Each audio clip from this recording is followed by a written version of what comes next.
আমরা যেন সুন্দরভাবে আল্লাহর পছন্দ অনুযায়ী সিয়াম সাধনা করতে পারি।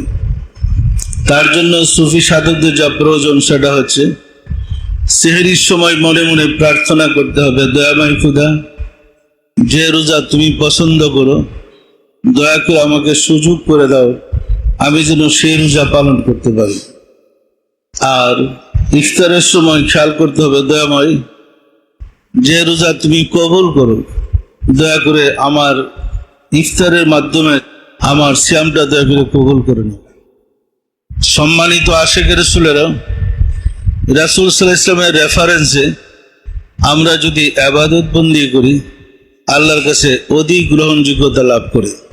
যেমন প্রত্যেক নামাজের পরে দেখেন, আমরা প্রত্যেক নামাজের শেষের অংশে রাসূলের প্রতি দুরূদ ও সালাম পড়তে হয় না? হয় না? এই দুরূদ ও সালাম পড়ার অর্থই হচ্ছে, যেমন কুটফি লাগিয়া দরখাস্ত সরকারের ঘরে জমা দিতে হয়, রাসূলের প্রতি দুরূদ ও সালামের মাধ্যমে আপনার নামাজটা প্রেরণ করতে হয়।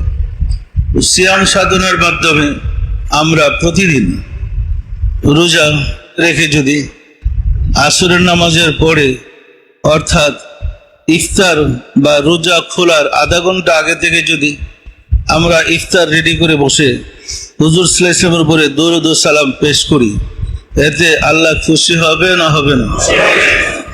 তাহলে আমরা যদি এই নিয়মগুলো পালন করি, ছেলে পুলেদেরকে নিয়ে যে যেখানে ইফতার করি বসে প্রথমেই রোজা খোলার আগে আধা ঘন্টা আগে বা যেদিন সময় কম থাকে 15 মিনিট আগে আমরা যদি আমাদের মিলাদরা তালাওয়াত করে, মিলাদরা পাঠ করে রোজা খুলি, এতে আমাদের রোজাটা অধিক আল্লাহর কাছে প্রিয় হবে। পরিষ্কার না? পরিষ্কার না?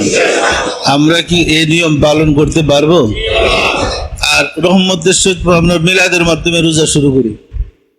রমজান মাস আসলে আমরা প্রতি বছরই তো সবসময় রহমতের সময় মিলাদ পড়ি না?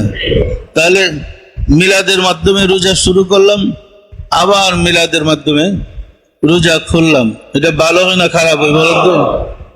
এইভাবে চেষ্টা করবেন যেন রাসূলের সন্তুষ্টির মাধ্যমে আমরা আল্লাহর নৈকট্য লাভ করতে পারি, আল্লাহকে পেতে পারি। পরিষ্কার না? পরিষ্কার না?